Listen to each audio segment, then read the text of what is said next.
Bienvenidos al devocional del diario Pan, este día 8 de marzo. Vamos a la segunda parte del capítulo 4 de Romanos, versículo 16. Por eso la promesa viene por la fe, a fin de que por la gracia quede garantizada para toda la descendencia de Abraham.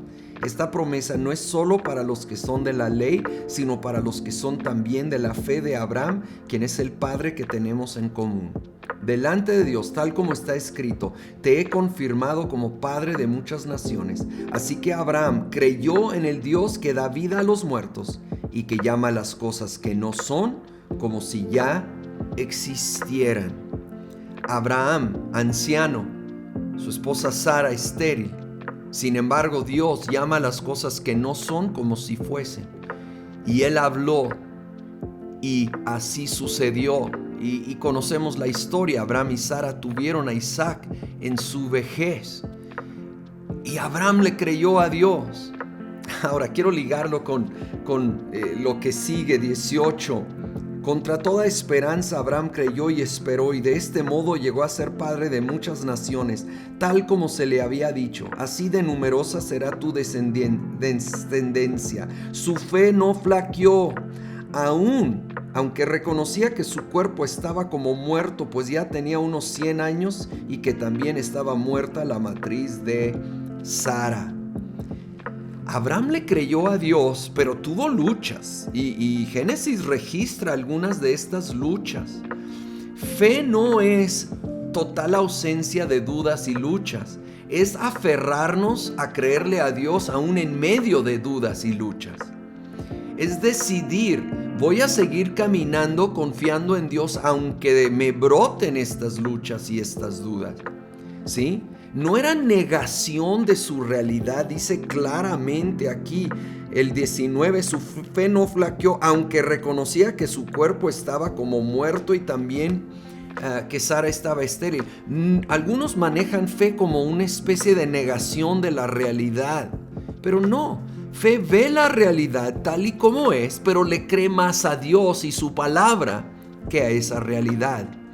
Y se alinea a lo que dice Dios. Dios llama las cosas que no son como si ya fuesen.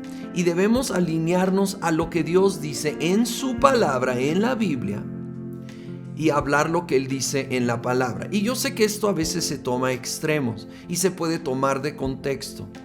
Y debemos de ser sabios en ello y entender la palabra en su contexto y siempre honrar la soberanía de Dios.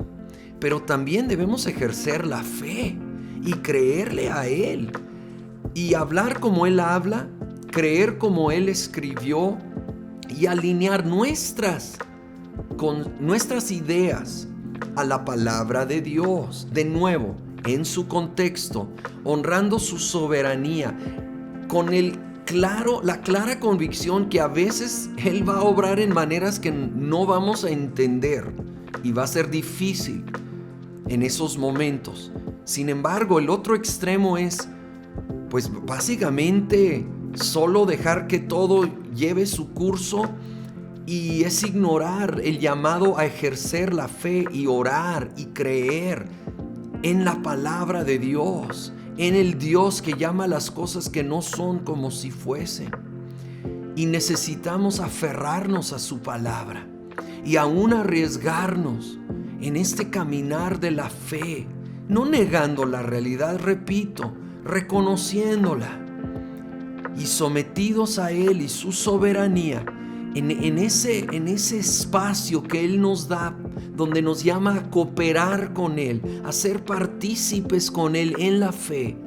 Seamos personas atrevidas que le creemos a Él por encima de esas circunstancias. Señor, en el nombre de Cristo Jesús, alineamos nuestra mentalidad, nuestros pensamientos a tu palabra.